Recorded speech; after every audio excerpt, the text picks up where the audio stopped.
Well, I want to as well extend a welcome to all of you. This is an incredible delight, and as I've been able to meet with our panel members, I believe that we're in for a very, very good and a meaningful conversation. I want to make just a few comments of welcome and framing our discussion, and then introduce our guests, and then we'll jump into the conversation. So you may be asking, why Cap Yong and why here at CMU? There are lots of paradoxes that I noticed as we were putting this evening together. For instance, a white guy from the suburbs moderating, whose main point of connection with Cap Yong is peering out of a bus window on a daily ride for about 5 years on their way to work. Or perhaps a Christian church body, the Mennonite Church Canada, co-sponsoring the discussion about residential planning among First Nations peoples, and the list goes on. But perhaps there is a warrant for this conversation here and now. As a Christian university rooted in the Anabaptist Mennonite tradition, we are compelled to foster dialogue that crosses divides among humanity, even those divides that at times are of our own making. So we co-host this forum this evening with the humble intent that tonight we all together, if we can achieve one thing, it may be this, that we can discover a way to speak with one another. We may not sort out the legal proceedings, but can we find a way to speak to each other? We hope to learn more about site visions, treaty details, possibilities, but perhaps the question of greatest consequence is best stated by a Presbyterian minister on his kids' TV show when he put it this way: "It's a beautiful day in this neighborhood, a beautiful day for a neighbor. Would you be mine? Could you be mine?" You can finish it. And on that fine note, we will begin. What does it mean to be good neighbors? Maybe we can achieve something around that this evening. The legal proceedings will continue, but can we sort out neighborliness? We've only got about an hour and a half. We're not going to solve it all, but it is so good to have you here this evening. In 2004, Cap Yong barracks were vacated. In 2007, Ottawa decided to sell 160 acres of this property to a crown corporation called the Canada Lands Company for disposal. And in 2008, 7 Treaty 1 First Nations filed a court case to halt the sale for further consideration around treaty agreements. September 2009, a federal court judged a ruling that there was a legal duty to consult First Nations before disposing of the property. And then the proceedings went on and on and on. The most significant ruling recently in December of 2012 was when there was a halt to the Cap Yong sale that did give the First Nations community, and particularly Peguis, Long Plain, Rosa River, and Sandy Bay, that they would have the privilege to be consulted and the right to be consulted in the land process. So here we are in 2015, almost 10 years of court proceedings, and we've invited these guests to field a conversation which appears not to have happened anytime recently in this literal geographic neighborhood. So Chief Glenn Hudson in the middle is chief of the Peguis First Nation, Manitoba's largest community of 8,600 members. He was first elected chief in 2007, and he's also chair of the Treaty 1 organization. Jamie Wilson, on my far left, was appointed by the Government of Canada as Commissioner of the Treaty Relations Commission of Manitoba in 2010. And this is a neutral body mandated to encourage discussion, facilitate public understanding, and to enhance mutual respect among people in Manitoba. And Leah Gazan, right next to me, is Faculty Special Projects Coordinator at the University of Winnipeg and President of the Social Planning Council of Winnipeg. She teaches in the Faculty of Education and is involved in numerous organizations promoting social justice. Steve Heinrichs, where are you, Steve? Steve is way in the back. He's going to be a first responder from the floor. He's Director of Indigenous Relations for Mennonite Church Canada, the co-sponsor of the event. And his role has been to help congregations grapple with important issues that keep communities apart and to foster this great hope and promise of life done together, particularly with our host peoples. We are also pleased to have a number of guests from various levels of government here this evening. Marty Morantz, City Councilor for this area. Tuxedo Charleswood is here. Marty, thank you so much for coming this evening. And we also have Gerald Farthing, Deputy Minister of Education. Where are you? He's here from the Department of Education, and I believe has Heather Stephenson arrived already, MLA from the area? Possibly she's coming a bit later. So this is a conversation where we have the literal neighbor, and I want to just preface as we begin. I'm living out in the northeast corner of the city. Some of you are living right around the literal neighborhood. So we're having a conversation in a sense on behalf of people right next to us. So I want to bring a certain level of humility to the conversation because we will bring our perspectives, but wanting that to impact this literal geographic community. Here's how we'd like to proceed. We'll have two opening questions which we'll give to the panel, about 15 minutes for each question. Then we'll go to the floor for conversation, and then we'll pose another two questions and then back to the floor for discussion. My role is going to be to invite you to forthright and candid perspectives. We aren't afraid of having a real conversation here tonight. I'm going to invite you, though, to do that in a spirit of generous listening and respect, and I will nudge you in that direction if it's needed, if you know what I mean. Amazing what talk radio can do for somebody in their life, which was one of the things I used to do. I'll call us back to that respectful way of being together. So, let's begin, and let's go to our first question. We're not going to make them terribly complicated, at least the question isn't. The answers might be more involved. Why do we care so much about this land? It's a question for our panel members, but it's also a question that we will pose to you. So let's start. Leah, why don't you begin, and then Glenn, and then Jamie. Why do we care so much about Cap Young? Well, first of all, I'd like to introduce myself and where I'm from. I come from a community called Wood Mountain Lakota Nation, and it's located in Treaty 4 territory. So like many of you here, I'm actually a visitor on these lands. So when there's discussions about what we want to do with this land, like many of the people here and as a visitor on this land, and even though I am an Indigenous person, I have to refer to the First Peoples that were here, and that's the communities of Treaty 1 territory. One of the things that I think is really wonderful that's happening tonight is that this question is being addressed. People are actually gathered here today to find out why these lands are important. Why is it important? Why has there been such what seems to be a conflict around this land? And so, in terms of our relationship with land, is certainly important, but in terms of speaking on behalf of the Treaty 1, as a Treaty 1 member, I'm actually going to refer to my respected panelists to speak more to that. Glenn, you've been involved in the process for many years, probably most closely involved. Why do you care about this land?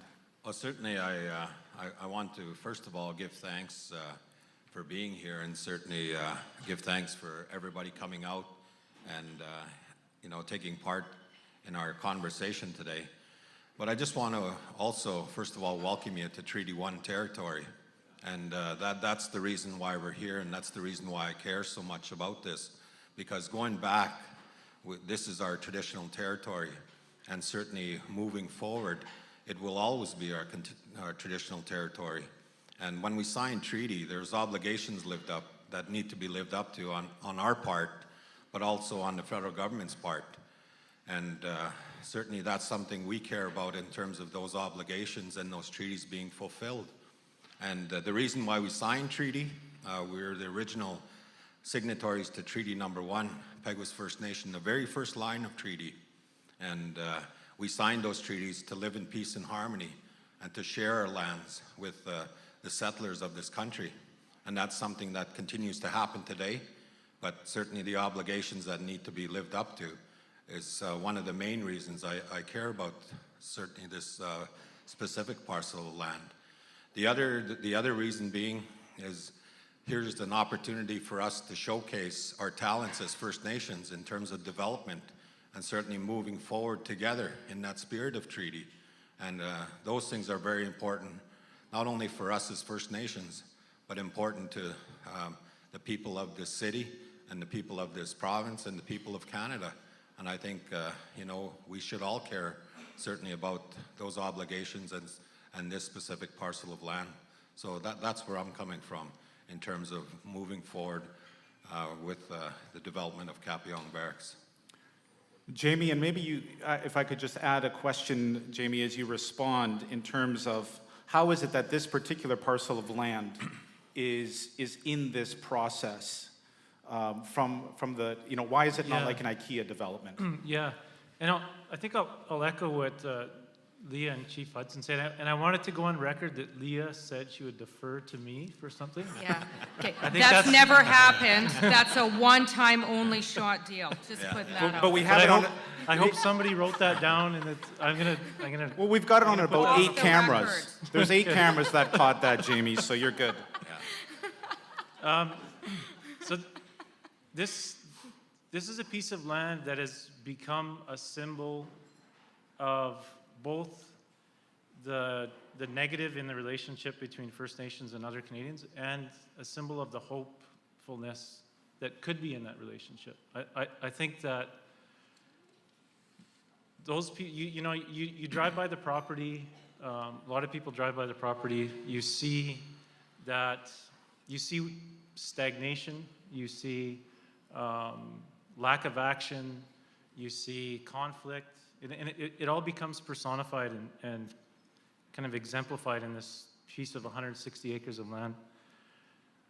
We also see a lot of people drive by it and see opportunity. I don't know how many, probably a lot of us would drive by the property and your mind just wanders that what could be there. What kind of green space, what kind of retail, what kind of housing, what kind of thoroughfares. So to me, it epitomizes both the negative in the relationship that's happening right now in Canada and the positive. It's also become, I think it can become, which is why it's significantly important, something that we can do as a collective in Winnipeg, both the city and First Nations community, where we can come together to respond to some of the national accusations that we've had leveled at us, that, Winnipeg being the most racist city in Canada. Well, here's one thing that we can do that costs us nothing, that can help rectify that relationship and can help build bridges between the First Nations community and the other community, as well as create significant amounts of wealth.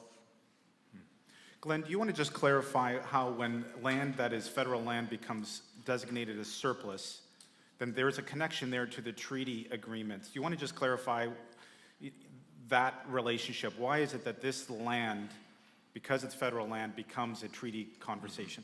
Yeah, I just wanted to, expand on that. With respect to treaties, there's obligations that both levels of government certainly need to live up to. And one, when we had our treaty signed, there was an obligation to ensure that there was inclusion of all our members as far as signing treaty.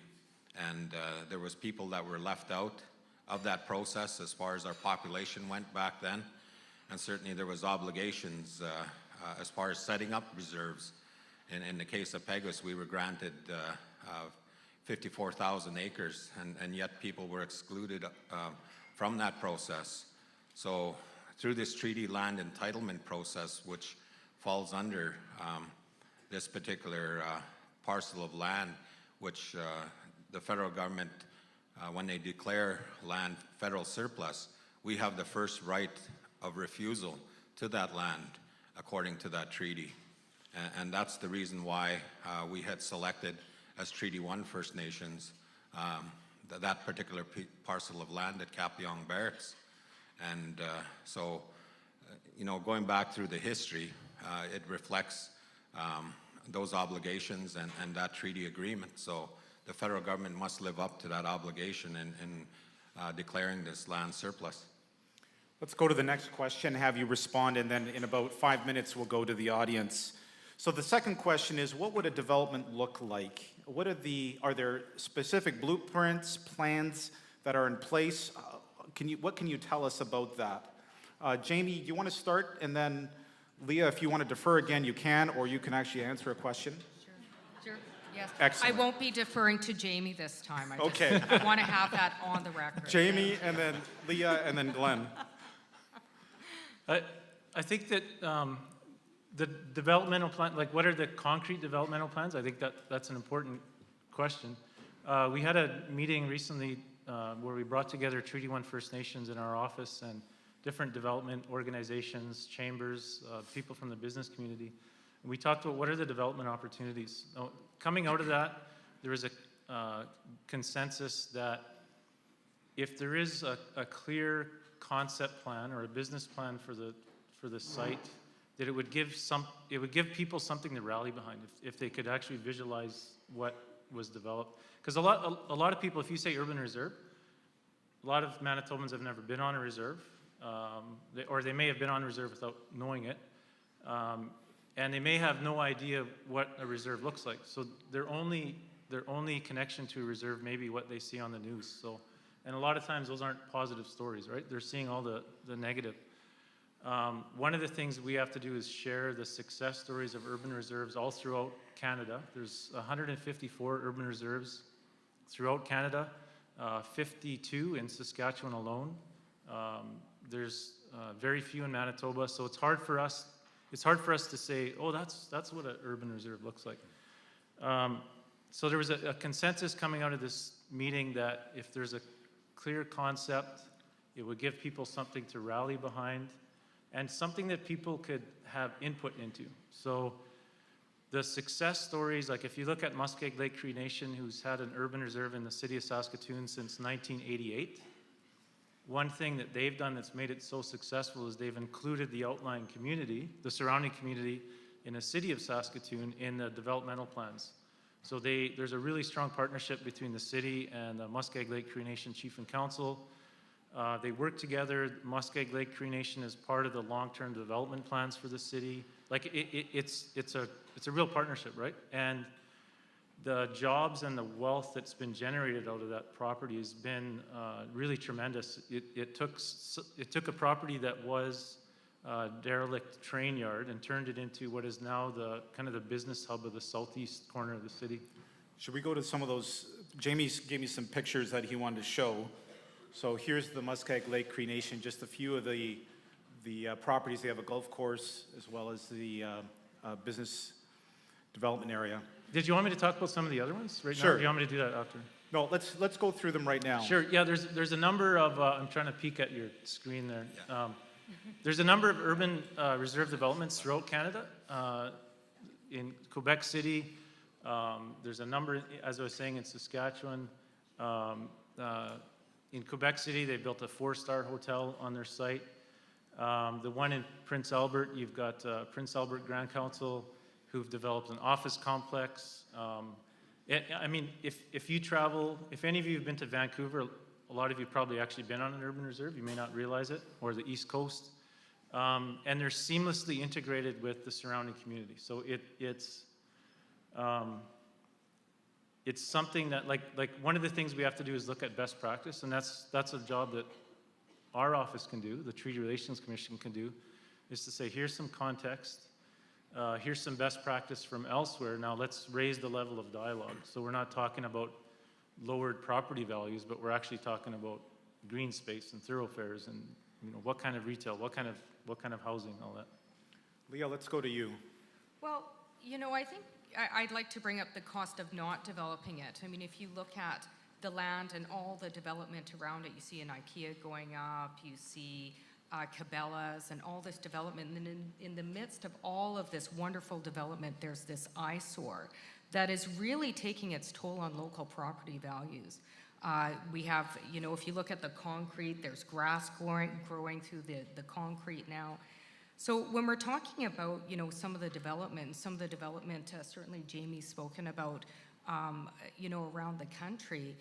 It's been an array of development. But just looking in the city of Winnipeg off the urban reserve, the kind of contributions the Indigenous community has made.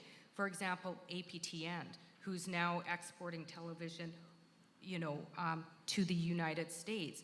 Adam Beach, who recently took up the derelict Ellis Cafe to develop it into a theater school, bringing prestige to, of course, Winnipeg, because he's a local celebrity. So when we're talking about developing that area, it's not just businesses, it's also building to the cultural vibrancy of the neighborhood. We have many up-and-coming stars, Wab Ganu. I consider myself famous only in my own mind, but we do have people like Adam Beach, Joseph Boyden. When you talk about award-winning authors, there's so much vibrancy that we bring to this country. Not only that, if you look at the housing in the area, currently Winnipeg has a housing shortage crisis. And this has been top on my radar and certainly at the Social Planning Council of Winnipeg. You have a bunch of houses that were in wonderful shape that are now unusable because they've been left vacant. Houses that could have been used as rental units, houses that could have been used as affordable housing units, certainly a crisis in the city of Winnipeg. So the longer we leave development, the more adverse impacts it's going to have on the local community and your tax-paying dollars in the process fighting this. Like how many millions of your tax-paying dollars has been spent fighting it to depreciate your property value. So I think, certainly Jamie's talked about the development, but that's some of the downsides of not developing it. Glenn, how much can you say, or in terms of being right at the heart of the Treaty 1 communities who are imagining what this could look like? Yeah. How much can you say? What kind of a picture can you draw for us? Well, I think certainly, all the previous comments are very much warranted, but as far as Treaty 1 in terms of this development, it represents economic opportunities for us, both First Nations and non-First Nations. I know Jamie had given some of the, in his presentation there, some of the benefits that other communities, other cities have engaged as far as, development of particular properties within city limits. I just want to share, with other provinces across this country, this has happened. And yet Winnipeg is one of the last provinces, and certainly one of the last, the city of Winnipeg, one of the last major cities to allow this to happen. And we're saying why? Because this is where we originally signed the treaties. And I think that this is something that we need to open up and certainly pursue, because it offers benefits, again, not only to First Nations, but non-First Nations people. I just want to share with you, adding, there have been many successful urban reserves in Canada that had significant economic and fiscal benefits both to the municipality, the city, and First Nations. And I'll give one that I like using is West Bank First Nation in Kelowna. And there they've provided 3,400 jobs and $36 million in off-reserve spending. 1.6 million goes back in terms of servicing the revenue to the municipality, and 1.3 million goes back to First Nations. And certainly that's something that we want to see happen with Kapiong Barracks, because we're always looking for further opportunities as far as jobs and creation of jobs, but also to look at employing our people along with non-First Nations people. We have many that work with PEGWIS in our community alone, where we have probably about 500 jobs, and I bet you 20% of that are non-First Nations. So, those things we can realize through this development, and we see both residential and commercial development happening, where we can rent and lease buildings, and certainly housing out to whoever may have the interest of leasing. And as indicated previously, it'll be seamless. And that's something I think we need to embrace as the city of Winnipeg. And I think it's time. The time has come for us to take that next step. And certainly that's what Kapiong represents to us as First Nations. Let's go to Steve Heinrichs as our first responder from the floor, and then we will open. We have a mic here in the middle that you can come to and wait. Steve will have a microphone as well as here on the far side, Terry. So don't hesitate. We're going to give about 15, 20 minutes right now for a conversation from the floor. And we will put 2 more questions up. If you could, if it's possible to engage these 2 questions in some way, that would be helpful. Then we can move to the next. The next 2, just so you know, if you've got a burning question and it's not up there, is what are the stumbling blocks and what are we going to do here in this community with this question? So that's coming up. Steve, go ahead and respond. Good evening, friends. Just a heads up, my name is Steve Heinrichs, and some have been asking why am I wearing a suit. I never wear this, but it's in solidarity with Jamie. I knew he'd be doing that. First off, I want to thank the panelists, and I want to thank everyone who's come out to this conversation. This is a pretty amazing turnout for this, and I think it's a good thing to do to recognize that over the last few years with Idle No More and the TRC, those really are the catalysts for moving conversations like this forward. So I think that's important to acknowledge in this space. The question that I have actually comes from some friends, and it goes like this. As I was prepping for this event, I received a number of emails and Facebook messages from urban Indigenous youth and older ones who are wondering what role they might be able to play in discerning what could happen at Kapiong. Some have ideas that they'd like to share, and some are concerned, even a bit cynical, believing that leadership will decide things without their input, or that the pressures of attending to the desires of the larger Tuxedo community might squeeze them out.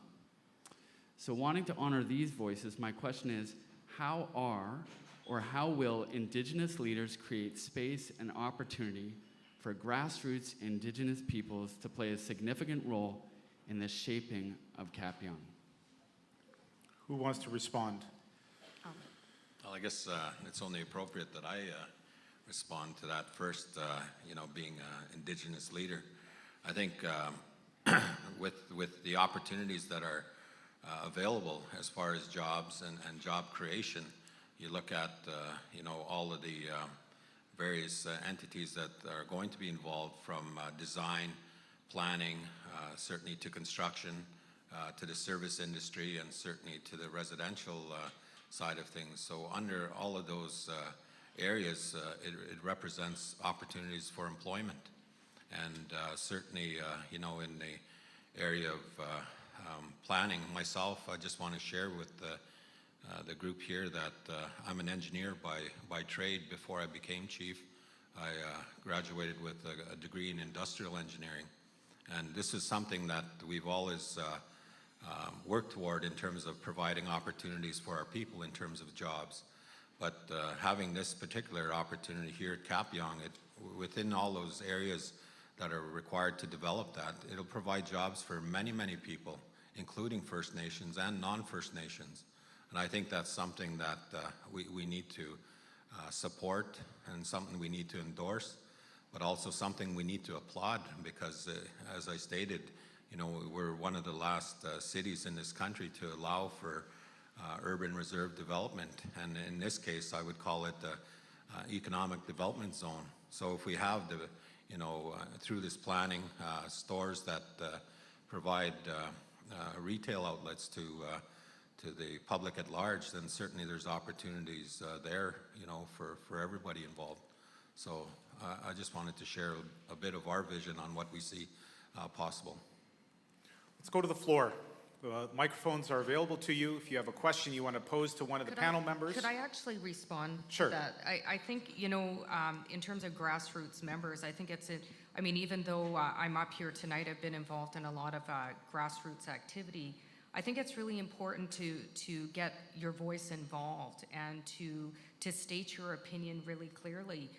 One of the things when we were talking about when we were planning the panel and talking about how to get it together is the importance of having a woman's voice on the panel, because generally these discussions have been had without women. So we discussed the importance of having women on the panel voicing some of their perspectives on what they'd like to see, because I do think there are differences in opinion in terms of development at certainly important discussions. I know for myself, especially looking at issues around, and I know that it's a issue that's very close to a lot of hearts here around violence against Indigenous women and girls, when I'm looking at the housing potential to support things like income inequality, to support families moving forward.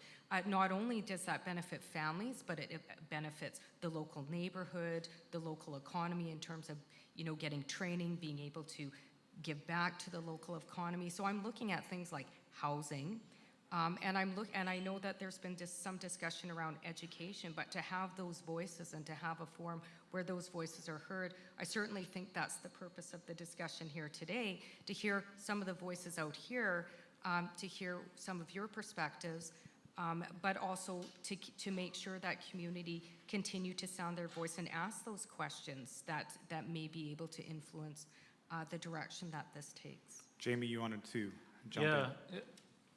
I think Steve's asking that's a really difficult question, right? Because if we look at best practice from other communities, and if we look at kind of some of the consensus coming out of the dialogue from the Treaty 1 chiefs, is that Treaty 1 having one voice, and then the creation, like best practice has been to create an economic development corporation that would separate the politics from the economic development. And part of that inevitably removes some of the community connection to the economic development. So it would be similar, if Marty will allow me, similar something like Center Venture or something like that. It would be targeted with developing the property, creating a plan, consulting, and part of its job would be to consult with the community. But it would inevitably create some space there that will be a difficult space to negotiate, right? It's not going to be easy. But you do want to separate the economic development from the politics in some way, or that, I don't know, it's tough. Like that's a challenge, right? Yeah. I did want to add further to that. I know Jamie referred to the city of Winnipeg, and through our Winnipeg, which is mandated by the city, there is a land use and development plan that's committed to Aboriginal economic development zones within the city. And that's something, I applaud the city of Winnipeg for planning that way, because it's inevitable that, where there's opportunity there, and certainly where there's obligations yet under our treaties and in treaty land entitlement specifically, this will happen. And this is something where, we'd like to work with the city of Winnipeg and certainly work with the areas of Tuxedo and Fort Rouge to realize what it is that we can do together in creating not only opportunities for First Nations, but non-First Nations businesses and people out there. So I think that's the spirit of intent of this, and certainly the spirit and intent of our treaties originally. Let's go to the floor. Come to the front here, and you can also stand at the mic if you'd like to participate there. And maybe just give us your first name. So, my name is Sharon Bronstone, and I live at 65 Swindon Way. My backyard is Capion. Mm-hmm. My question would be this. I moved in there 17 years ago when this was just in the early stages. Why has there never been an outcry for those of us that own condominiums, homes in this area, and get our opinion and how we feel about it? When Anita Neville was in the government, she kept me informed. I have not been informed anymore. There are over 500 owners that back onto that live on Swindon Way, who have asked many times, please keep us informed. By accident, at 5 o'clock, I found out about tonight. That was not fair. We that live there should get something. We used to, in the form of a flyer or something from the government saying, this is what's transpiring. I brought with me 5 other people. We have all been involved in our complex. We want to know what's going on, and that's only fair. I really appreciate you being here. And can I just follow, Terry, you might have to go right back because I'm going to ask a follow-up question. When you, on one level, you're asking about the federal government keeping you informed about the proceedings. Is that fair? I'm federal government, city, I don't care who it is, but we should be involved, whether we have one person sitting in on some of this or whether we have more. But we need to be involved because we have a very large interest involved. Depending upon what goes into Capion, it's going to have a very large bearing on what we own and live in. That's what we're saying.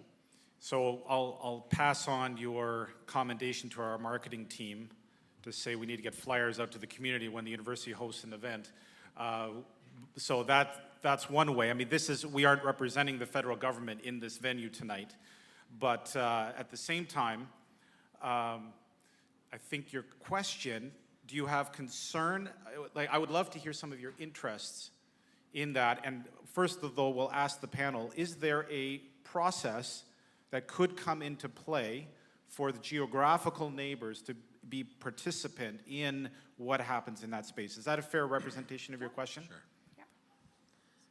Well, I'll look at answering that. Go ahead, Glenn. Yeah, I guess with respect to the history involved with this particular piece of land, you know, obviously it has been declared surplus some years ago, and there was interest expressed by First Nations to look at acquiring it, given that it's federal land and federal surplus land. So we had had discussions with government back then, and certainly they looked at bypassing us as far as that obligation in terms of federal surplus land being made available. So we ended up filing a court case as far as the Treaty 1 First Nations are concerned, obviously with respect to the federal government not living up to that obligation according to their treaty land entitlement. And we ended up winning in trial court that original decision. And it was appealed by the federal government, and it went back to the Court of Appeal. They didn't make any decision on it. They referred it back to the trial court, and it was heard again at the trial court level, and we won that decision once again. So right now it's in the hands of the Federal Court of Appeal in terms of dealing with this issue, and it is federal land. Obviously the federal government has that obligation. If you're asking a level of government what is happening there, it's the federal government that has that obligation to report on it, because that's currently held in federal hands. And this is something that we're reaching out to the community at large in terms of wanting to hear the response from the community on what it is that you have as far as concerns. And this is our first initial reach out to the community at large as far as you know, hearing those concerns. Obviously, taking part on this panel, I felt is very important for us to do that as First Nations in terms of Treaty Number 1 and what it is that we envision in terms of this particular property. But obviously, it is in the hands of the federal government right now. Let's go to the microphone here and then to the front here. Go ahead. Anin. Jaun in Odin Disney cause. Which is talking to Nido Demko. I want to just say thank you. I got 2 hours notice to be here this evening, so don't feel bad. I attended a meeting just not too long ago, I think within a week or so. And one of the things we discussed was how to reach out to Tuxedo. How do we reach out and have input from the surrounding community? I was especially interested in the input that's going to come from your high schools, the young people, because I'm always interested in what our young people have to say. And I believe that we all hear about the Supreme Court decision on the duty to consult. Well, as an Anishinaabe, we had a duty to consult with all our tribal members, all the elders, the clan mothers, the clan leaders, before we entered into this treaty. So the duty to consult predates Canada and the Supreme Court decision itself. And I really appreciate that this is happening here tonight. And we need to go into the high schools. We need to, and our home communities also. We face some of the same questions. Where is our voice? Why are you not listening to us? So every Ogima, Aginjigan, every chief or counselor has that duty. And I think more and more as this proceeds, we also have an obligation to you. When we talk about the love of the land, your blood's in the ground like ours. And so for you, you have the same spiritual obligation to that land as we do now, to protect, to watch over it, steward, and to work with us. And when this treaty started out, Azaiwaneshnika, the Yellow Quill, was my great-great-grandfather. He entered into this treaty on our behalf, Sandy Bay, Swan Lake, and Long Plain. And he could not enter into this treaty without first talking and listening to the community at home. And he could not, he had no sanction without the sanction of the clan mothers. They had the authority over him. They could remove him. And this is what's, we wrestle with all these things in terms of our governance. But here, I think that we have, as communities, an opportunity to even heal some of these relationships that have been impaired. Some of our culture has been crushed. We look to that God that brought you here, who's no respecter of persons, to help us, to pray. You're facing the same drug problems we do. One of the greatest concerns that I heard was, it's going to become the hood. Okay? But I believe that the chiefs and everyone together is going to address that. Thank you very much. Let's go to the front here. Thank you. My name's Jack. I have a comment about just something that's been said here about our land. I think this is as much my land as it is your land. My grandfather came over here around 2005, or excuse me, 1905, and we've been 3 generations here. And my mom came up from the States, but she goes back to the time of George Washington. He's a distant relative of ours. I also have a relative somewhere that was a Comanche princess, so I know something about that. But when you say our property, our land, we all share rights, responsibilities. And one of the things I'm concerned about, I live in the same complex as Sharon does, but one of the things I'm concerned about is this concept that, okay, what's going to happen to our property values if this thing's a bust? Yeah. What's going to happen to law and order around the area if that's a bust? So we need assurances, I would say, that this is going to be done the right way. I'll add one more comment to that, and that is, my understanding is that something like 25% of all high school graduates in the coming years will be Native. I think that's right. And if that's a correct figure, our society is going to go to hell unless these people become part of the solution and not a problem. We need them to succeed. So I'm not opposed to you from that point of view. I want you to have great success. But I do think that this conversation has to have 2 elements to it. Yeah. One is a recognition that we all have rights.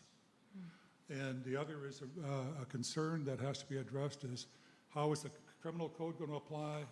What laws do apply? Is this going to be a native reserve with its own rights and nobody, you know, the city of Winnipeg can't have any input?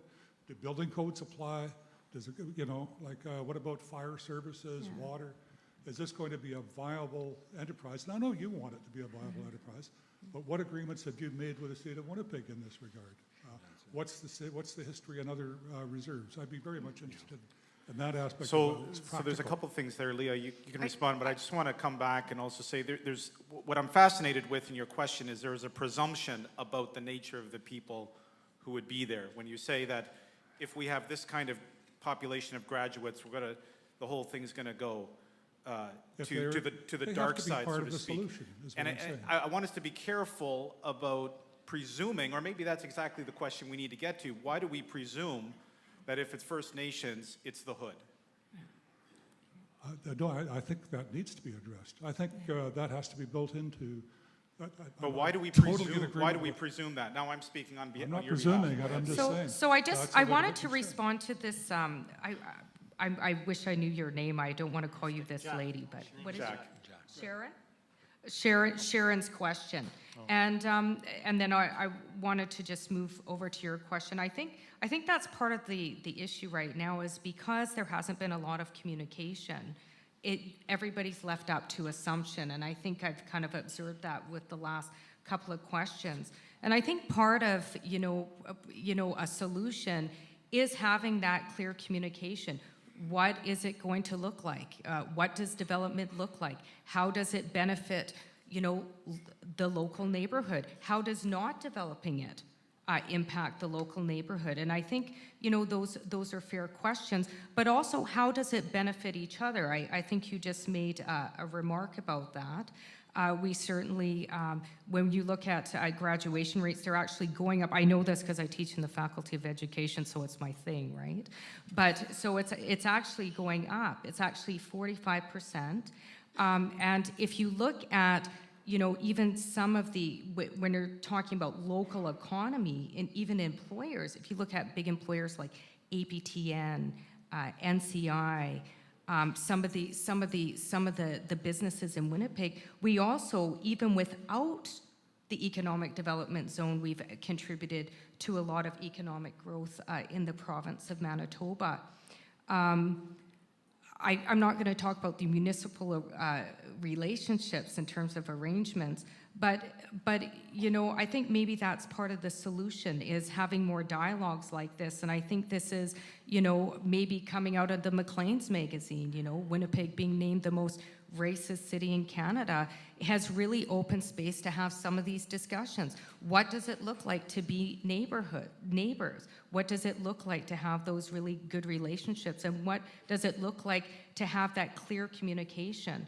I know for me, I usually don't talk legalese in terms of treaty arrangements and this and that. I want to know how is my community going to benefit? How are my kids going to benefit? Are there going to be schools for them to go to? And I think many of you probably have those questions here today, and I think those are fair questions. Hopefully we can have more forums like this so those questions can be addressed.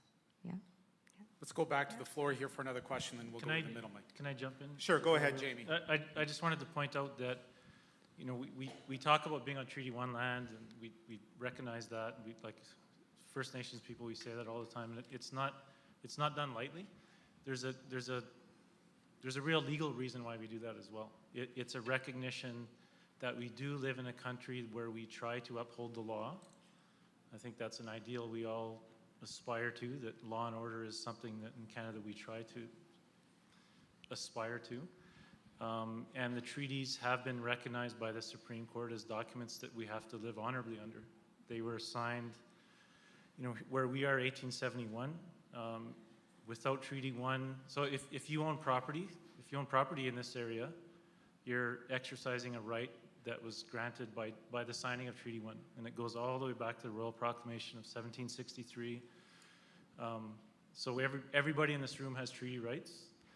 And the upholding of that relationship in an honorable way is the Supreme Court of Canada is telling us if we want Canada to live up to its potential, we have to act honorably in that way. So to me, that's real law and order. I think I was going to make a comment that jokingly said at the session the other day. Maybe we should have a nuclear waste facility in the middle of Kapiong. As a joke, okay? I'm joking. I'm not saying to do it. You just got that on 8 Wow. cameras with Yeah. the I hope press, that was so- off the record, Jamie. Okay, It let's was a go, joke. It was a joke. I heard some people, what? Piqued your interest, I know. Yeah. I mean, no one would agree with that, it seems, in their backyard, I'm assuming. People in the north are not agreeing with that in their backyards. So there's an understanding that we need to have a dialogue, that what develops here needs to benefit both people, and we're saying that. So we're saying what we develop collectively has to benefit you, and it has to benefit the First Nations. It has to benefit all of you in your housing complex. It has to benefit the First Nations. I think everybody's saying that. That being said, there will be people in Winnipeg that do not want First Nations to succeed. That's fine. They'll have that opinion, and we'll just let them have that opinion. But we can't let that stop us from moving ahead with development. Let's go to the floor here. Yeah, firstly, I was a little surprised to hear that there is enough urban area in Saskatchewan to hold 52 urban reserves, but I digress. The next comment's going to be about the Rough Riders, right? My name's Steve. I live just across the river from here. The question is a little bit related to what these other folks said in terms of they expressed some fears in terms of development close to where, in proximity where they live. I would confess to having some fears based in stereotypes of my own if I were to think of doing a development in a principally indigenous area of the province, because I know the culture less well and so forth. My question is, what are your fears with regards to Kapiong, with the possibility of doing a development right in the heart of Swindon Way, in the heart of IKEA country, in the heart of where a lot of those of us of white complexion live? Are there concerns, fears that you would have with that? Glenn, do you want to? Yeah, certainly I'll, as far as those fears are concerned, I could say I honestly have none, personally. But certainly moving ahead, the fears that, that I think about as a leader from our communities is to limit our growth, limit our development, and certainly limit our relationship as far as partnering with non-First Nations.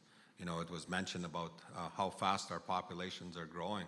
That's very real and very factual in terms of the growth that we're experiencing in our own populations, and not allowing that population to develop, to grow, and certainly to nurture, I think is the fear that I would express in terms of having the opportunity to develop in this area. And that's something that, as I stated in our treaty, it was always to live in peace and harmony. And certainly, that's the way we look at things moving forward in terms of future developments, whether it's here in the heart of Tuxedo, or whether it's in our former lands in the area of Selkirk, or whether it's in our current day Peguis. We have to provide those opportunities for our members. And certainly along with that opportunity comes opportunities for non-First Nations people to grow also. And so if we don't allow for that, that's what I fear in terms of that future. What does it hold for us? Do we end up like what's happening 100 years from now, what's happening in Israel and West Bank, situations like that? That's something I think we need to address today, looking forward. And certainly, it's an opportunity, I believe, that we cannot fear. We have to embrace it and move forward together. Let's go to the mic in the middle here. Thanks for your patience. Go ahead. My name's Peter. I'd like to Just follow move right to the mic if you can. Thanks. I'd like to follow up on question 2. I've done a little bit of research in the area of urban reserves across Canada, and it seems that the inclusion of a residential component is somewhat unique with this development, and if you could speak a little bit as to why that's part of the vision. I think you'd have to.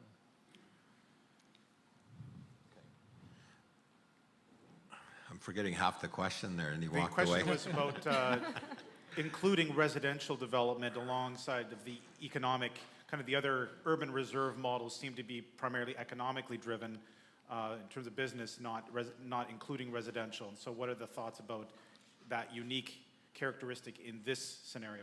Well, I think, you know, there have been plans developed by other groups out there, and in those plans, it looked at a mixed use, being both residential and commercial development.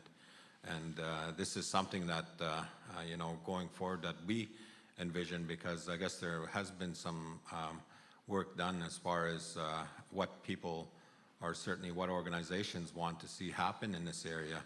And this is something that, you know, we certainly want to work with the people in these areas to realize.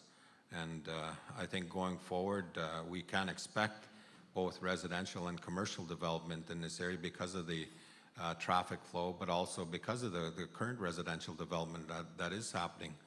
And, you know, I'll say, you know, I do have friends that live in Tuxedo that are First Nations people also, that own homes currently. And, you know, there is no concern about them owning homes and property values decreasing.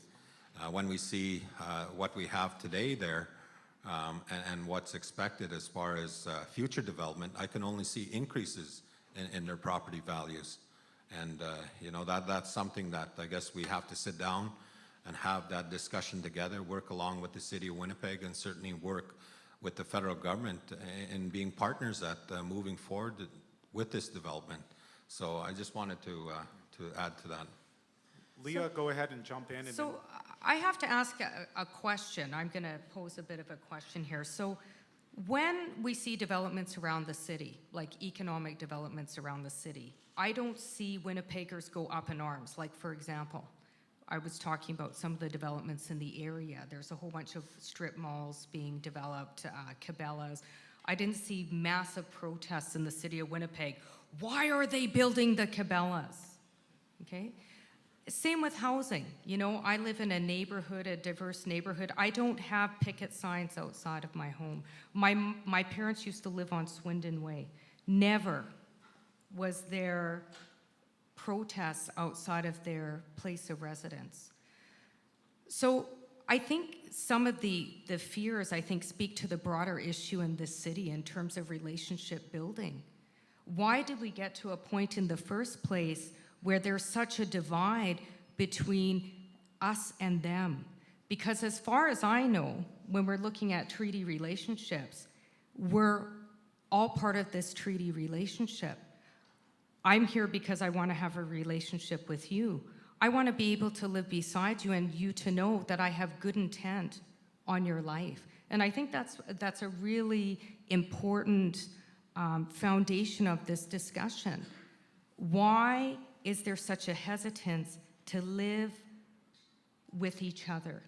And how did we get to that point? If we look at Capions, this is a really wonderful opportunity to have these discussions, to build something together, to create positive relationships. I'm hoping that this is the first of many discussions. People obviously care, there's standing room only. So I just wanted to put that thought out. Why is there such fear? Why, I mean, I don't know if you're scared of me, maybe I'm a little scary, I know I'm small, right? But why is there such fear? Why is there such fear? Okay, thanks. Yeah. we'll go to the middle mic and then we'll come back to the front here. Go ahead, sir. Hi, I just wanted to, the last comment there, or second last comment about the residential area and urban reserve, and right away it popped to my mind North Vancouver, which is a heavily populated area which has a reserve there, and I was just there recently, and you know, looked like any other place that I've been to around Vancouver. And currently I work on Madison Avenue, right across the street from the economic development zone there for Long Plain. And we have a Yellow Quill College, and I think there's a couple hundred students there. There's lawyers' offices in the building on the main floor. There's Manitowoc offices. I think there's a production office, a video production office. And there's also just the Petrocan that just opened last week. And there's plans for a 60,000 square foot office building, 5-story office building that's, I think the construction date is next year on that site. And there's other land that's been purchased there too.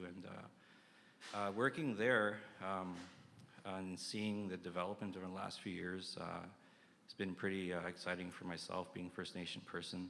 One of the things is, like today, I went to buy gas at the gas bar there, and as I walked in, I saw someone I knew walking in. I hadn't seen him for a few years, and I walked in, I saw a few other people. I ended up just standing there visiting, and it was this sense of pride that I could sense between the people, and you know, coming in there. It was like the home warm feeling that you have on the reserves. Like I've been to about 65 reserves in U.S. and Canada, and that warmth, I felt it in that little space there.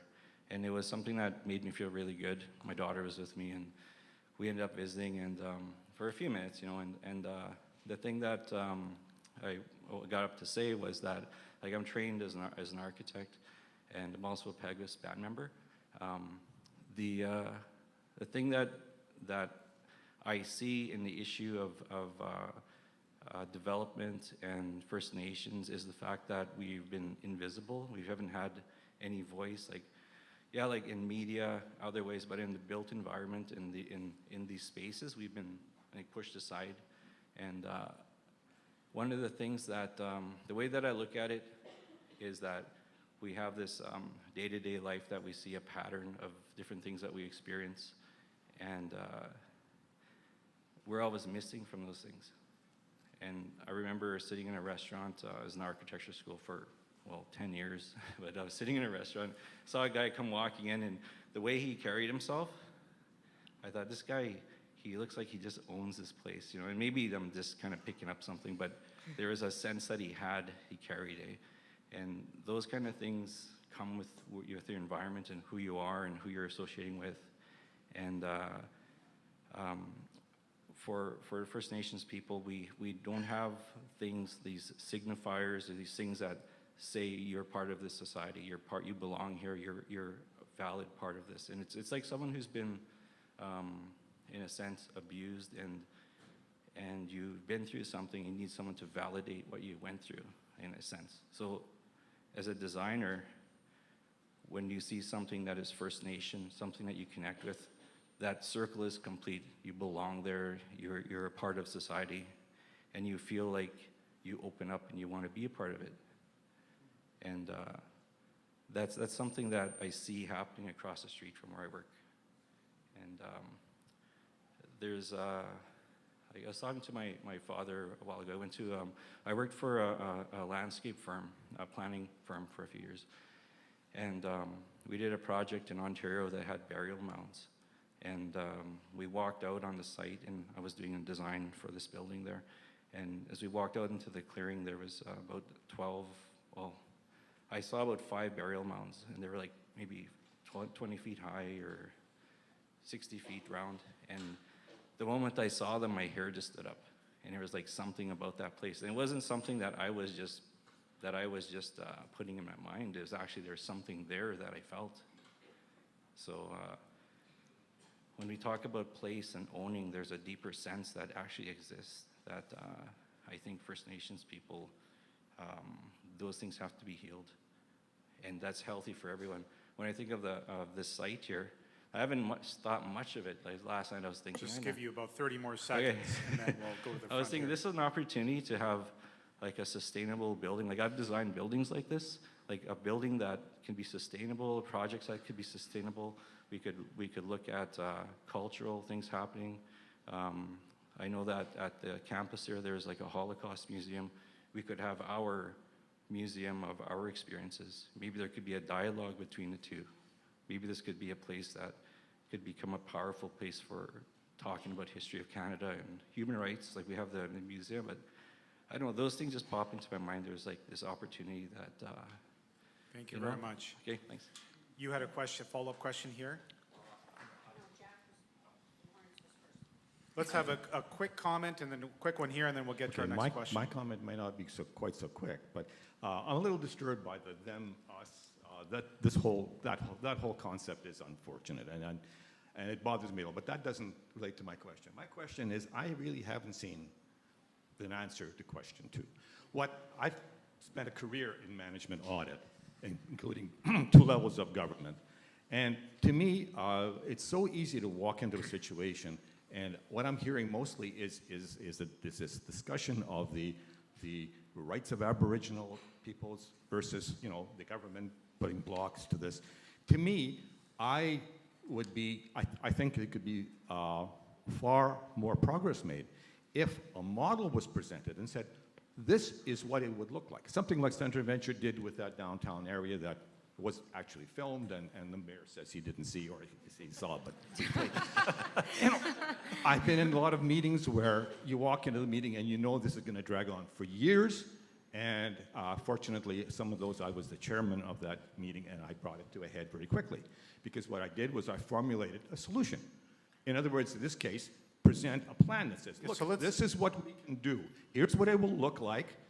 If you present that with a business plan, indicating the source of funding, how this is going to all come together. You present that to the federal government, there's something tangible that they can deal with, that they can say, well, yeah, we kind of like that, or we don't like that. But it takes away all of that Aboriginal, non-Aboriginal issue, which is just a wall that should be torn down like the Berlin Wall.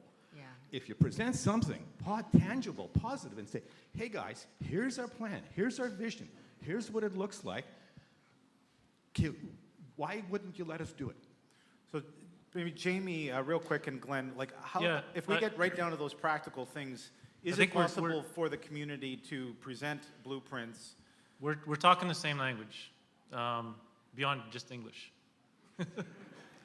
Coming out of that meeting this week is basically exactly what you're saying, that the development community, the business community was saying, if there's a plan and a concept, we will rally to support that plan and the concept, especially if we can have, and it was almost like we want to be part of that process, right? The Treaty 1 chiefs are saying, okay, we want to work together, we want to create a collective voice to create this plan. So I think there's a growing alignment about that does need to happen. Real quickly, I can't remember his name, the architect. Dave. One of the people that was at the meeting, I believe it was Fred Thomas from Saskatchewan, he took a map of the area to Douglas Cardinal. Douglas Cardinal's, a world-renowned architect. He designed the Museum of Civilization, Native American Smithsonian in Washington. And he looked at it, and he was flabbergasted. He said, does Winnipeg know the opportunity that it has to develop this property? Like he could right away see a plan with green space. Again, all this, like his mind was just worrying with what could be on this property, right? So I think we're agreeing. Well, what I'm hearing is there's a lot of agreement that if there was a plan, people could actually have something tangible to look at. I'm going to ask a specific question to Glenn. Are you actually, within your First Nations, the Treaty 1, is there a mechanism in place right now that somebody's drawing something that, or is that not where we're at in the process? Well, and then I'm going to put the next questions up that you can think about those. Yeah. And then, Glenn, if you want to just respond to that. Yeah, no, we have had discussions with our architects and developers as far as what we envision there in terms of proceeding forward with this development. But obviously that that court case is hanging in the balance there and is going to determine who owns that land at the end of the day. But given the history around court cases involving First Nations and certainly treaties, it was the outcome of in favor of First Nations. And I believe that's what is going to happen here, whether it's tomorrow. I'll say that because we've been waiting a year for the Federal Court of Appeal to make their decision and to make it known to the public. It could happen as early as tomorrow. And if we do win, do we go to the Supreme Court, where I believe we'll end up winning also because precedent has been set in other provinces involving court cases like this. But certainly we, you know, if we spend money today and 10 years down the road things change as far as those plans are concerned, is it money that's well spent? Well, I guess it's money that's well spent, so at least it comforts you in terms of what you feel is good for that development proceeding, and certainly what we plan and envision there too in communicating that. We have done that at least once already, but we haven't taken it to the general public in terms of what we envision and certainly the feedback from the community at large, because it also involves financing and certainly all other aspects, you know, in terms of furthering this process. But I can assure you, you know, this is something that we're looking at and certainly want to put forward. But I would encourage you to talk to your federal government representative and let's move forward with this. You had a question in the front here. Did you want to respond? Chief Hudson's answered. Okay, answer the question. Good. Let's go to the back here. Steve, do you want to send the mic to the back? And then we'll shift over to these last two questions. You can respond to either one. I'll invite the panel to do that as well. Go ahead with your question. Good evening. My name is Karen Kijik. I'm a counselor from Shoal Lake 39. I just wanted to commend all the three of you, the panel, and the CMU for hosting this very important dialogue. As a leader myself, dealing with a multitude of issues, the relationship, the nature of a relationship, that important dialogue is the way forward. I lived in Winnipeg for 6 years before I was called home to be a counselor. And I moved here because of the opportunity. I looked at the University of Manitoba and I said, well, that's where I want to take my nursing. I looked at all the opportunities, the internships, and it gave me, you know, it gave me hope, and it paved the way for me, really, aside from who I am, aside from my identity, you know. So I just really wanted to share that. But anyway, that's all I wanted to say. But Miigwech. Can we have the panel respond to these last two questions, maybe look at one or the other? What are the stumbling blocks moving forward, and how would we like the neighborhood to respond? That question number 4, I'd really like to take that back out to the audience. So we're here. Some of us are hypothetical neighbors to the question. Some of us are literal neighbors to the question. But what is it that we could actually do together in some way to I think, address what Leah was asking? What do we want this to look like right here, right now, regardless of the legal proceedings that none of us know how that will turn out? So stumbling blocks, and then how do we want to respond? Leah, do you want to begin? Well, I think one of the things that I hear coming out of here in terms of solutions is communication. You know, what does an economic development look like? What am I agreeing to? You know, can we have more discussions? I think that's certainly part of it.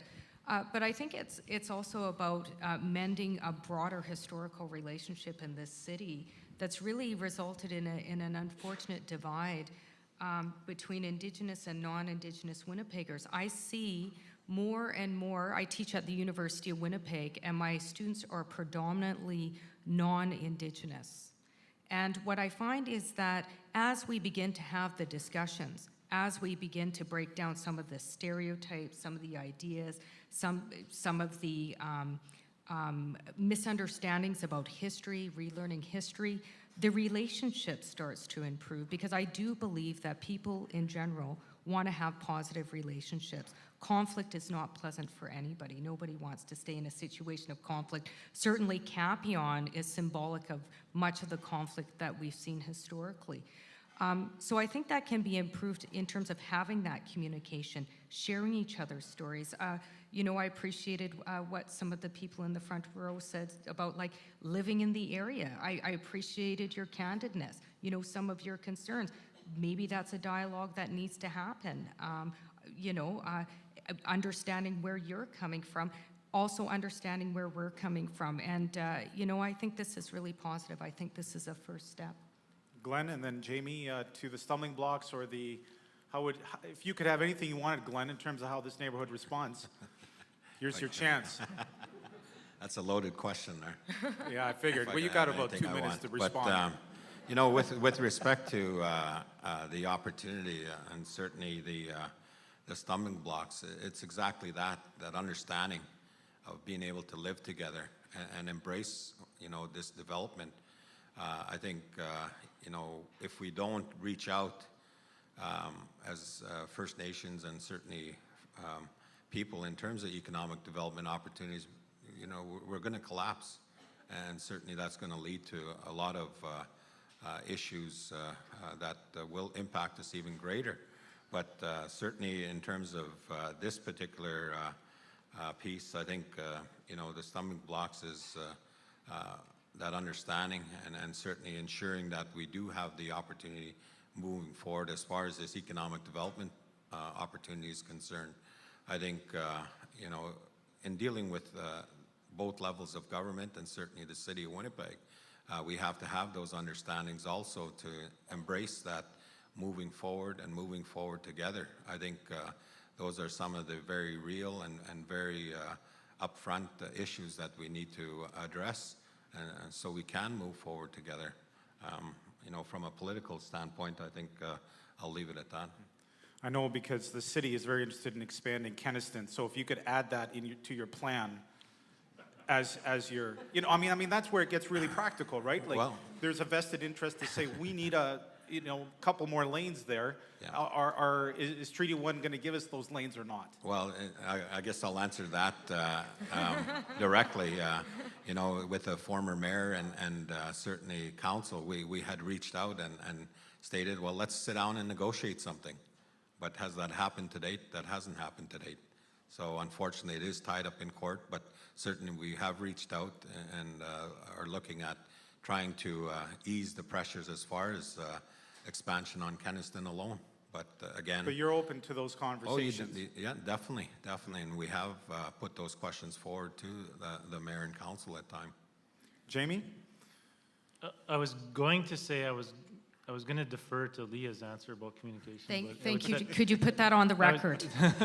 That would You have can tell they've been on panels together. They're working it out here, you know, with us. That would have Okay. set a dangerous precedent, so I'm not going to do that. So I think communication is key. The best practice we've seen across Canada where urban reserves have gone really well, it's all about communication. I've yet to see or hear of a case where a reeve or a mayor has had once an urban reserve has been in place, I've never heard of a case where a community has said we shouldn't have done this. It's always been positive. It's been about building relationships, generating wealth. I think in that vein, one of the things that when we're talking about what we can do, one of the things that I'll commit to doing through our office is working with people like Marty to engaging with the community. Heather, if she's here, I'm not sure if Heather's here or not. To bring we can't, until, as you said, until there's a plan in place, we can't talk about the actual plan itself until there's a plan in place, but we can engage with the community, and I'll commit our office to assisting in that. I think if you have, one of the things you can do if you have visions of what you would like to see developed there, talk to people about it. If you want a Nordstrom's and a Macy's on the property, go see Chief Hudson, talk to the Treaty 1 chiefs, bring your investors with you. I think he'd be more than willing to meet with you. If you want public space, if you want, I mean, start thinking about what could happen there. And I think if collectively we started to verbalize that, then it could help shape that plan as well. So, yeah. We do have time to go to the floor in response to these questions as well. So how would you like to respond as a community to Capion? Go ahead, sir. My name's Bo an older white person teaching indigenous history at this university. And we've been talking about urban reserves and all of that in class. One of the things I think we need to do is to have clear definitions. The clearer definition, the better. I find that my students don't know what an urban reserve is. We've heard a bit of a introduction, but we need some real clear understanding what an urban reserve is. What are the tax implications? How does it differ from an economic development zone? What obligations does a city or an urban center have to that? What about municipal services? Who pays for these things? We need much clearer definitions if we're going to have a really productive dialogue. And maybe, Jamie, you want to talk about that or something? Can I try to skim through that really fast? Sure. So basically, you have a piece of property. I think actually a more accurate term is the First Nations Economic Development Zone. It's been tried to change some of the language surrounding that. But essentially, you have a piece of property that would not pay taxes to the municipality, but before it can be designated, has to come to an agreement with the municipality to compensate the municipality for those taxes. So they're called municipal service agreements, and it involves development as well. You know, policing, water, sewer, road clearance, schooling, all of that stuff has to be in those agreements, those negotiated agreements. In Saskatoon, they've got a very robust agreement. Again, it's aligned and harmonized with the development plan of the city. What else was in there? Was that quick enough? Bylaws. Bylaws. Yeah, there was a comment about bylaws. Yes. Yeah. So whose bylaws apply? Since this is an agreement with the federal government, is the relationship after the reserve is created with the federal government, or is the primary relationship with the city or with the province? Or is it an autonomous zone? Just to be clear on that. In which capacity? I'm not, like, are you talking like traffic laws and stuff like that? Well, in every respect. Is this, now this is a reserve, so it operates technically, I suppose, a treaty relationship with the federal government. Yeah. But what responsibilities does the federal government have once the reserve is created? Or what is the exact relationship? It's not completely clear in my mind. Glenn, do you want to respond? Well, I guess, you know, when it comes down to those bylaws, it's with the city of Winnipeg through that discussion and negotiations as far as the municipal services agreement. And certainly, I know the federal government has a responsibility, you know, as far as reserves are concerned overall. And but as far as the municipal services agreement, it's sitting down with the city of Winnipeg and working out those issues, and the same thing with bylaws, whether they apply or not. Mm-hmm. Well, I endorse the concept, but I think it's helpful to get it to be as clear as possible. Thank you very much. Let's go to the next speaker right behind you there. Go ahead. Hi, my name is Linda. I live Just in this. move right to the mic if you could. I know. Just pull it down a little bit. That'd be great. Just the top of it there. Great. Thank you. I live in this neighborhood. I've lived here since the 1980s. I've raised my children here. I have deep roots in this neighborhood. And I want to say that I'm absolutely delighted that we might have an urban reserve in our neighborhood. I know many people feel that way. I think we all need to put pressure on our federal government to resolve this issue, those of us who communicate with our federal representatives. And hopefully we can resolve it soon, and welcome. Thank you. Thank you.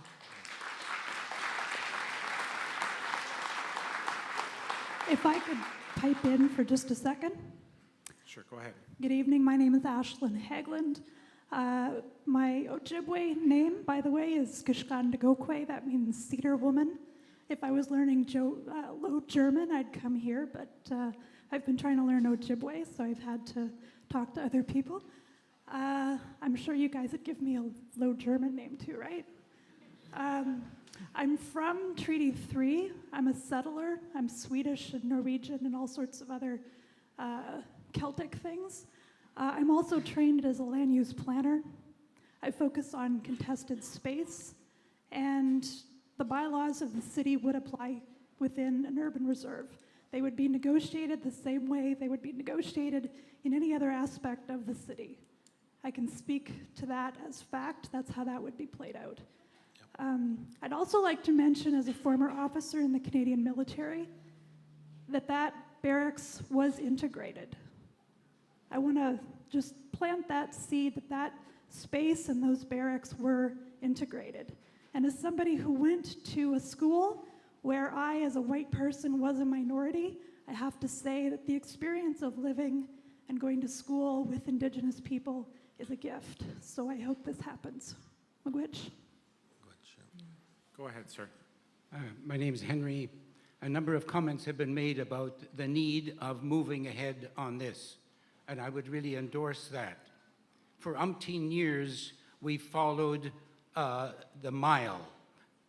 We drove so many miles and so forth, but it's been changed to kilometers. In no way can we go back to miles again. We need to move ahead with kilometers. And in that same way, we need to move ahead with this and work together on this and grow in this.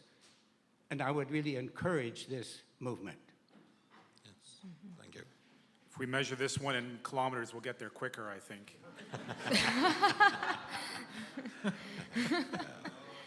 Excuse me, my name is Vivian, and I commend all those people who willingly embrace this concept and think this is a wonderful idea.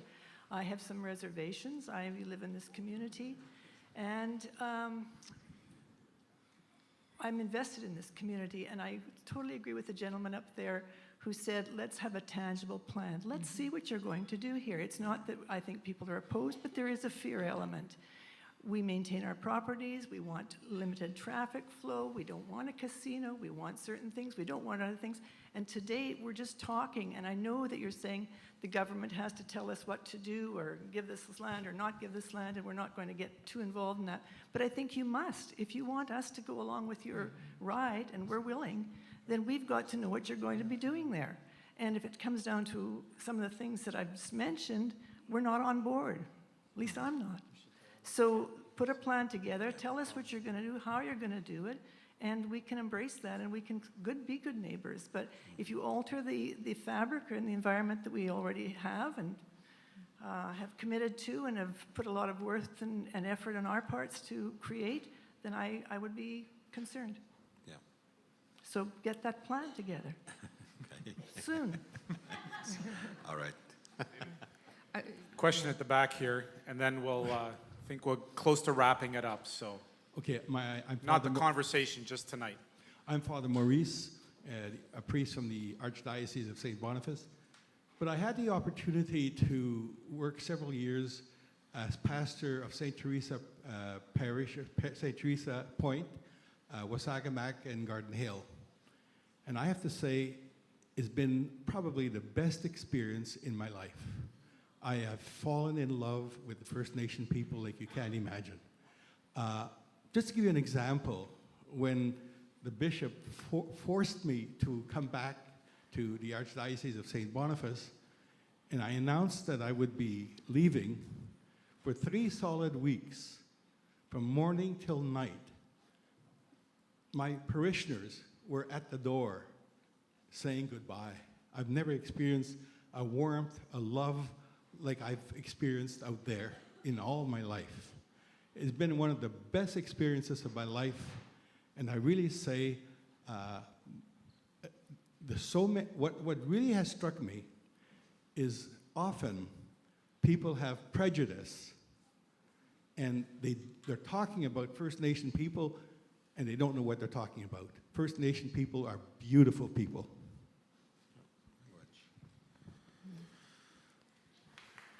So I just, Can I ask each of our, where do we end, right? Can I ask each of you to give a final response, and then we'd like to thank you. I just want to thank you for those comments, you know, certainly in support, but also to say, you know, I think, you know, we're in this boat together, right? We got to figure out how to live together. This is a wonderful opportunity to start those discussions. I know, you know, again, I don't like to call the lady who asked the question, or made a response about hesitance. I understand that. Like, I'm one of the residents that has the Blue Bomber Stadium behind me now. Like, I was not over the moon happy to find out there would be a stadium without consultation in the backyard of my house. So, like, I really appreciate, you know, why you would be concerned about how these changes might affect your current living circumstance. But I think this is the beginning of many discussions in terms of talking about what that looks like and in the process, hopefully, you know, building more positive relationships, getting to know each other as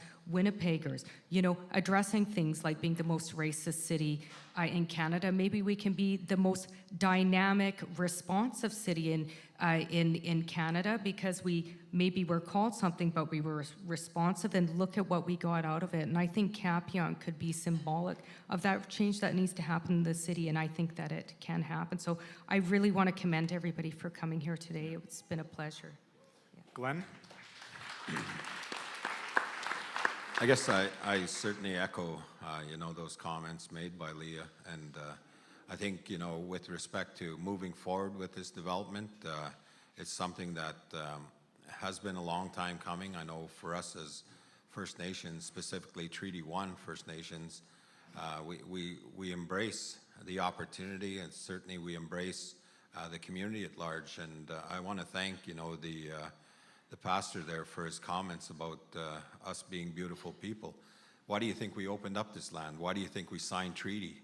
And why do you think we decided to share, you know, the beauty of this land? It's to live in peace and harmony together. And I see Kapyong is no different. We got to take it back there and certainly break down those barriers, break down those misconceptions as far as us as First Nations. I'm an engineer, and I'm not a First Nation engineer. I've been trained as a real engineer, just like any other engineer out there, you know. And that's something I have a lot of pride in, and something I have certainly a lot of experience in working with others out there. But the fact of the matter is, we need to take that stigma off, you know, of this being First Nations issue and an initiative. It's a community initiative, and certainly our treaties are very symbolic of that. And I want to give thanks, you know, for having that opportunity, for being here, and certainly having this discussion with you. As you stated, I haven't seen the federal government come and sit here and have this discussion, but we open and extend our arm to you in terms of what it is that we envision and want to see, and we want to work with the community at large to make this a reality, because a lot of times our situations back home, we need more money to help grow our communities on our reserves and expand the capacities of our people, and this is the way to do it. It's been done in many other provinces and cities. Why not Winnipeg? I'll leave you with that.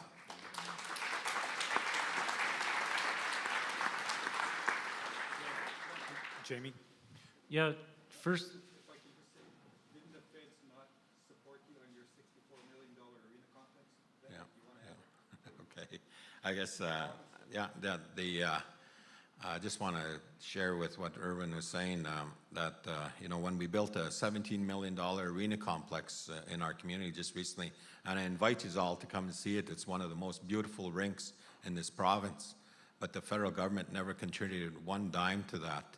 We built it in partnership with the province of Manitoba, and 2/3 of that money was our money, Peguis First Nation.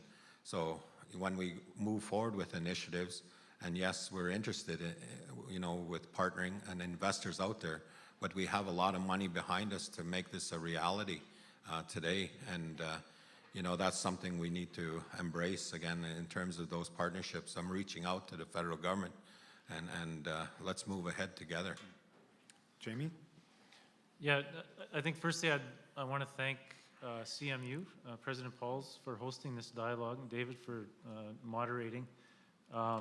It's I think it's an important role you're playing in the community, opening forums like that and allowing us to engage in what it can become a heated dialogue, right? Like there's people's families, their properties are involved, and we've seen it. It's been very respectful tonight. It's people are obviously very I don't want to not concerned. They've got a lot of interest in this issue. So it's again an opportunity for us. If we look at Kapyong as a symbol, as we've said, of the dysfunction in the relationship right now, it's an opportunity for us to heal the relationship. And I think we all have to. We can't leave it up to other people. We've got to take some responsibility for that ourselves. Let's thank our panelists for coming.